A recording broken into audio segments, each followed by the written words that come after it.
Bismillahirrahmanirrahim. Alhamdulillahirrabbilalamin. Ar-Rahmanirrahim. Maliki yaumiddin.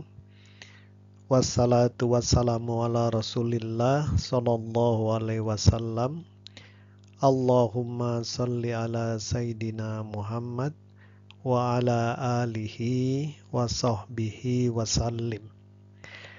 Rekan-rekan sekalian, marilah kita sekarang merenungkan suatu hadis Rasulullah yang diriwayatkan oleh Imam Ahmad, yang isinya bisa kita lihat di sini, yaitu iman seorang hamba tidak akan lurus hingga lurus hatinya, dan hati tidak akan lurus hingga lurus lisannya. Nah, ini menarik ya, ada efek kausalitas antara iman, hati, dan lisan. Jadi kalau kita lihat di sini, untuk mendapatkan hati yang lurus, kita perlu lisan yang lurus. Dan kemudian untuk mendapatkan iman yang lurus, kita perlu hati yang lurus. Atau dengan kata lain, lisan yang lurus akan bermuara pada hati yang lurus, dan kemudian hati yang lurus akan bermuara pada iman yang lurus. Nah, tentunya ini interpretasinya bisa beragam ya. Kalau kami pribadi melihat di sini, mungkin kita coba mulai dari apa yang dinamakan lisan yang lurus ya. Ada sejumlah hadis yang terkait dengan lisan ya. Misalnya Rasulullah SAW mengatakan, bagi orang-orang yang beriman, maka kita dianjurkan berkatalah yang baik. Kalau kita tidak bisa, maka diamlah ya. Kemudian di hadis yang lain juga disampaikan bahwa salah satu organ yang harus kita jaga dengan baik itu adalah mulut dan kemaluan ya. Nah, dalam Islam ini memang lisan ini sangat krusial ya. Karena lisan ini merefleksikan apa yang ada di dalam hati kita ya. Bahkan para ahli hikmah menganalogikan kalau kita punya teko ya, kalau di dalamnya susu kita tuangkan maka akan keluar susu ya. Kalau dalamnya teh akan keluar teh.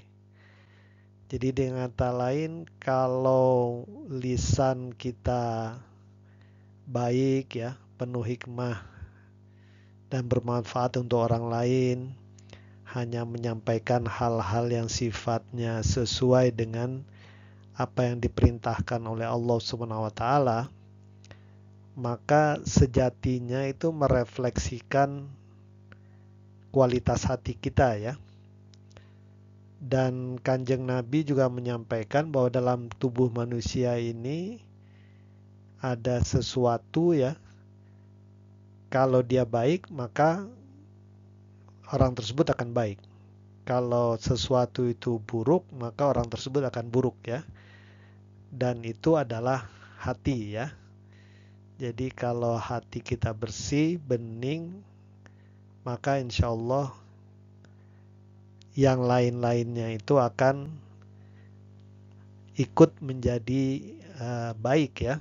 Kalau hati baik, hati jernih, tidak iri dengki, tentunya nanti pikiran-pikiran kita juga akan baik dan kata-kata lisan kita juga akan baik ya. Dan kalau sudah hati itu baik, bersih, maka insya Allah imannya juga lama-lama akan membaik ya. Nah, memang pertanyaan mendasarnya apakah kita mulai dari perbaikan lisan masuk ke hati dan ke iman, atau bisa jalur lain, imannya yang kita luruskan agar hati lurus, dan kemudian hati yang lurus menyebabkan lisan yang lurus ya. Memang kalau dalam konsep tauhid atau kita lihat juga sirah nabawiyah, Rasulullah itu membereskan tauhid dulu ya. Iman, keimanan ya, rukun imannya diperkuat, tauhidnya diperkuat, baru kemudian ke amaliyah ya, muamalah, kita berinteraksi dengan orang lain. Nah, ini sudah melibatkan kelurusan hati dan lisan ya. Tapi kalau kami pribadi melihat sebenarnya ini bisa dua arah ya. Kita terus-menerus memperkuat iman kita, membersihkan hati, dan juga terus-menerus mencoba meluruskan lisan kita ya. Nah, ini tentunya akan saling terkoneksi, intermingling ya. Jadi iman memperbaiki hati, hati memperbaiki lisan. Kalau lisan sudah baik, maka lisan juga akan memperbaiki hati kembali, hati juga akan mengimprove iman kita kembali. Jadi ini semacam continuous improvement ya, cycling proses yang saling mempengaruhi satu sama lain. Tapi tentunya kita juga perlu mengingat bahwa dalam meluruskan lisan, mencoba meluruskan hati dan meluruskan iman kita, pertolongan Allah itu, rahmat dari Allah itu sangat penting ya. Jadi yang meluruskan lisan kita itu sebenarnya bukan usaha kita saja ya. Mungkin paling besar malah adalah itu rahmat dari Allah Subhanahu wa taala. Kita mencoba meluruskan hati, maka tentunya yang paling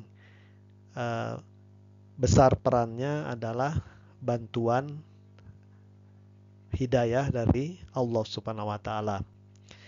Jadi oleh sebab itu dalam rangka meluruskan iman, hati dan lisan kita, menurut hemat kami, kita pun juga perlu terus mendekati Allah ya. Mendekati Allah ini tentunya dengan melaksanakan semaksimal mungkin semua perintahnya, semaksimal mungkin menghindari atau tidak melakukan larangan-larangannya, dan juga ridho akan segala ketetapan dan qada qadarnya ya. Dan kita tentunya harus perkuat lagi dengan amalan-amalan yang tersembunyi ya, seperti sholat malam, sedekah ya, istighfar, zikir, salawat kepada Rasulullah Shallallahu Alaihi Wasallam yang sifatnya terus-menerus ya, berkelanjutan.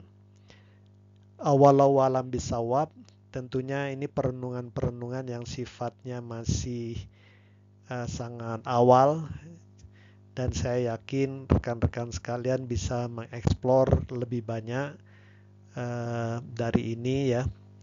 Yang penting niat kita ikhlas untuk mendekati Allah. Insya Allah kemudian Allah akan menarik kita mendekat kepadanya.